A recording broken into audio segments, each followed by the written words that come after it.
je vais donc analyser aujourd'hui la nouvelle lune en taureau qui aura lieu le 15 mai 2018 à 24,36 du taureau, heure de Paris.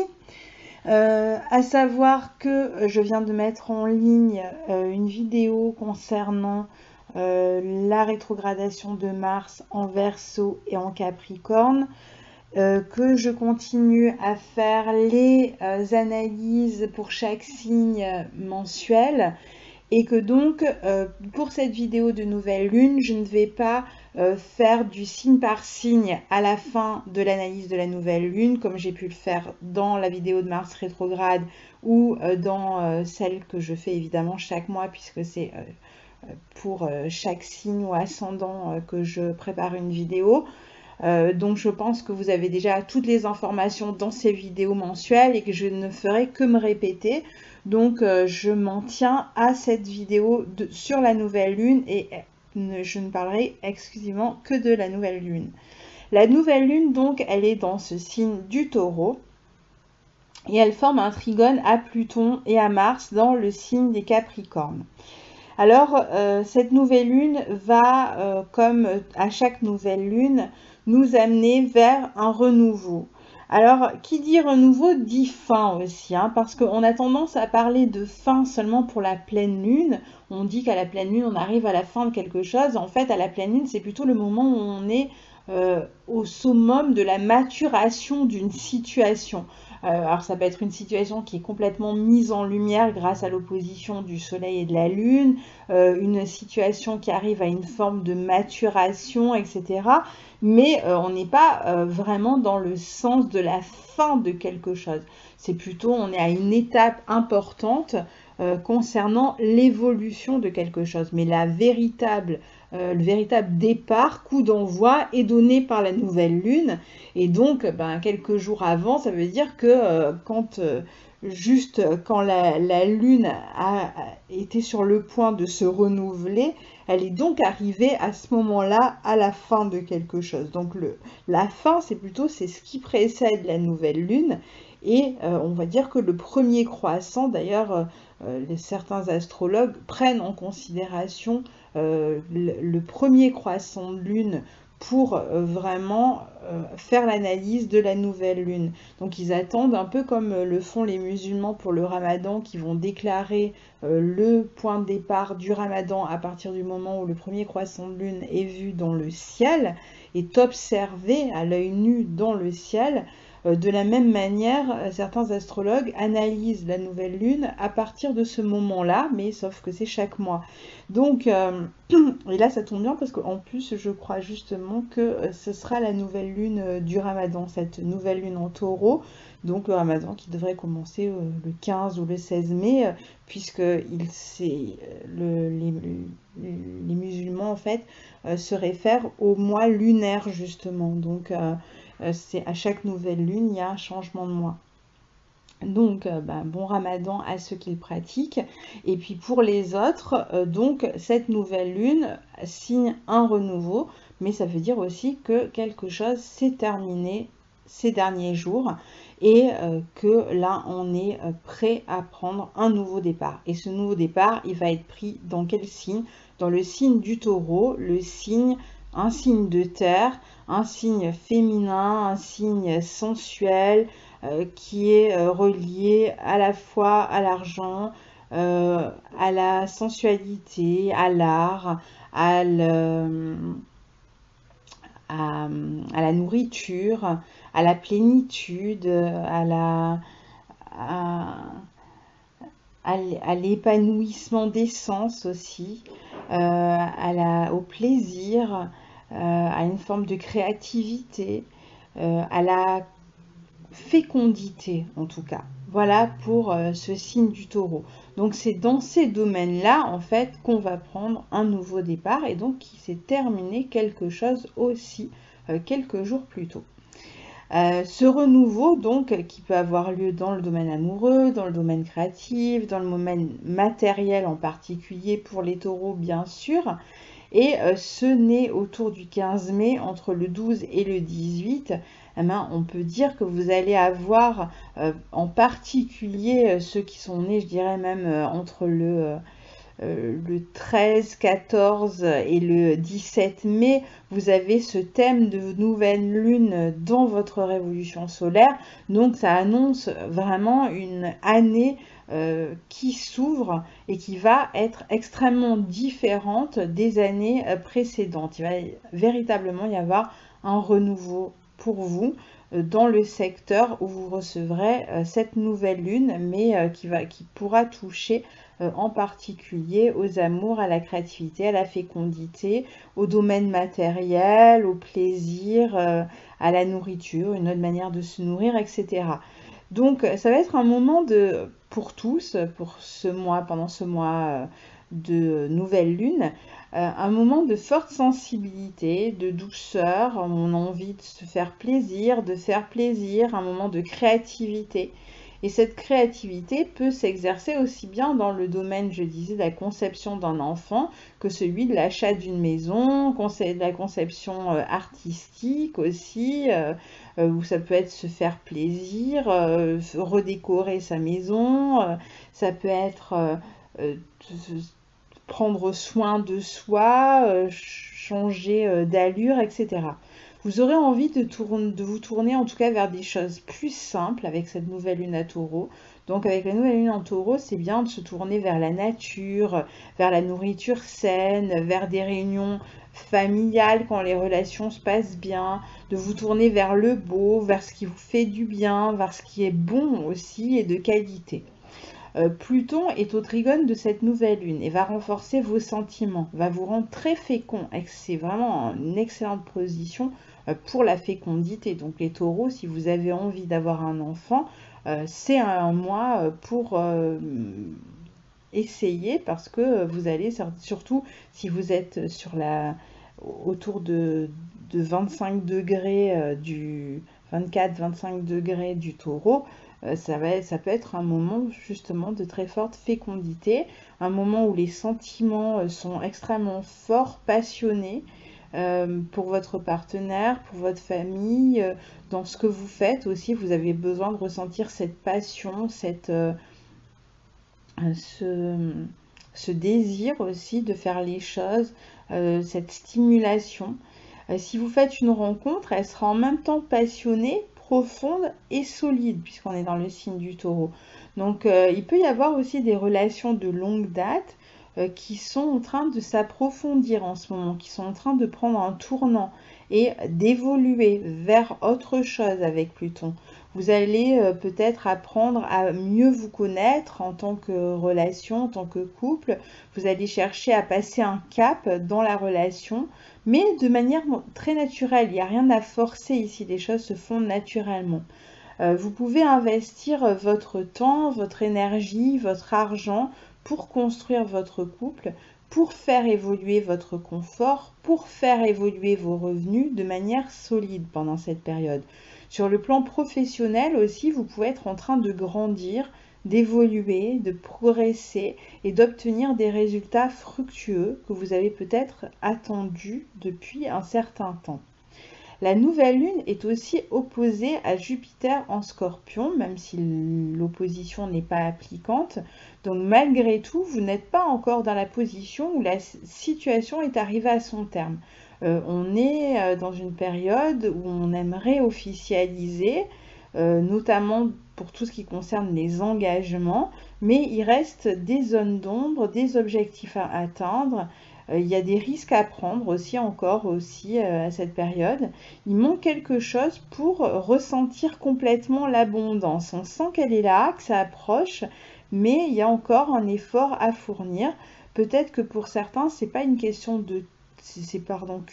de temps avant d'obtenir une complète satisfaction. Il y a sans doute encore certaines choses à fixer, à éclaircir, des relations peut-être aussi à laisser derrière nous. Pour ceux qui sont plutôt concernés par la maison, ça va être des travaux à terminer avant de s'installer dans le nouveau logement. Donc on est vraiment sur la fin Pour ceux qui veulent avoir un enfant, bah, ça peut être une gestation qui est proche du terme.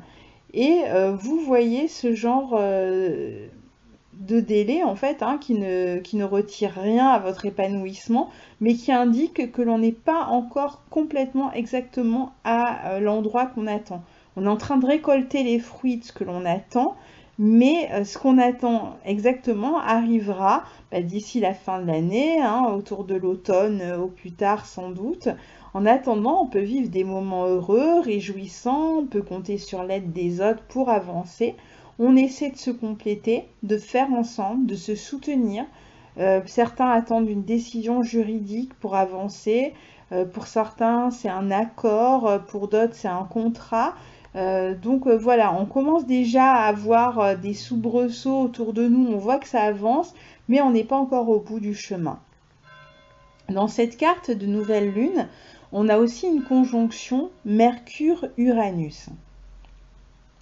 Alors, Uranus est en bélier, mais rejoint le signe du taureau dans la journée. Donc, on en a parlé dans les horoscopes du mois de mai. Je ne vais pas revenir hein, sur ce qui va se passer avec Uranus dans le signe du taureau. Et en plus, je vais en reparler certainement dans une vidéo consacrée à Uranus.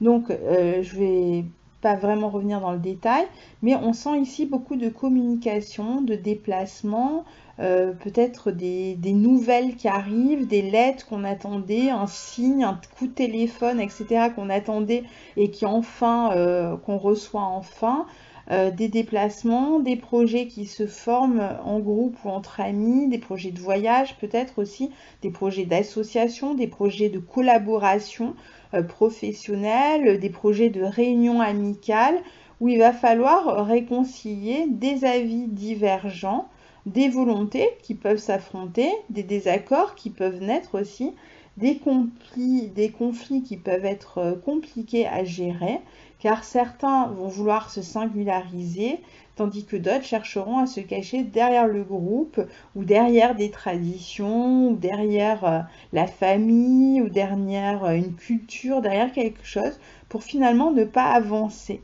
Donc en fait, il va y avoir une forme de résistance là dans les projets qui font que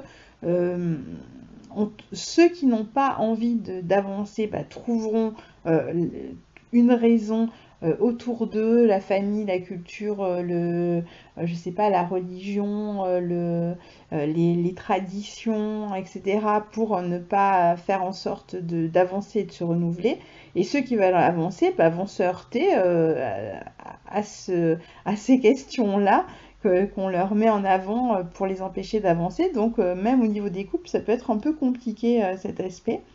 L'aspect n'est pas très bon pour les transports ni pour les négociations, donc vaut peut-être mieux attendre si on peut, surtout si vous êtes concerné, si vous avez des planètes sur le tout début du taureau, premier degré du taureau.